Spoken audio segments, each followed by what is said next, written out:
வணக்கம் நண்பா. மார்க்கோன்னு சொல்லி ஒரு மலையாள படம் ரிலீஸ் ஆகிருக்கு. அந்த படம் இந்தியாவோட மோஸ்ட் வைலண்ட் ப்ரூட்டல் ஃபில்ம்னு சொல்லலாம். அந்த படத்தை மக்கள் எல்லாருமே கொண்டாடிட்டு இருக்காங்க. 2019 மிக்கேல்னு சொல்லி ஒரு படம் வந்துச்சு. அந்த படத்தோட ஹீரோ நிவின் பாலி. அந்த படத்தோட வில்லன் தான் மார்க்கோ. ஆனால் மிக்கேல் படத்தில் மார்க்கோ இறந்துருப்பாப்புல.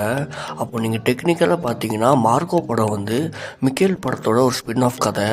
அதுவும் இல்லாமல் மிக்கேல் அப்புறம் மார்க்கோட டேரக்டர் ஒரே ஆள் தான். அதுவும் இல்லாமல் மிக்கேல் படத்தோட கேரக்டர்ஸ் எல்லாம் நீங்கள் மார்க்கோ படத்துலேயும் பார்க்கலாம்.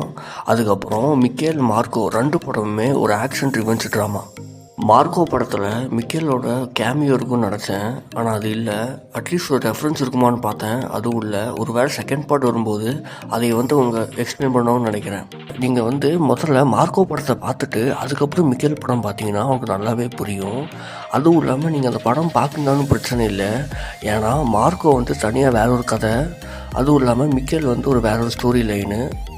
ஆனால் உண்மையை சொல்லப்போனால் நீங்கள் மார்க்கோ படம் பார்த்துட்டு மிக்கேல் படம் பார்த்தீங்கன்னா நீங்கள் டிசப்பாயிண்ட் ஆகிடுவீங்க. ஏன்னா மார்க்கோ படத்தில் மார்க்கோ பயங்கரமான ஒரு ஆள் செட்டப் பண்ணியிருப்பாங்க. ஆனால் மிக்கேல் படத்தில் பார்த்தீங்கன்னா என்னடா ஒரு பயங்கரமான வில்லனை சுலபமாக கொண்டு இருப்பாங்கன்னு டிசப்பாயிண்ட் ஆகிடுவீங்க. இந்த வீடியோ பிடிச்சிருந்தால் லைக் பண்ணுங்கள், ஷேர் பண்ணுங்கள். அதுக்கப்புறம் சூப்பர் நோட் சேனலை மறக்காமல் சப்ஸ்கிரைப் பண்ணுங்கள்.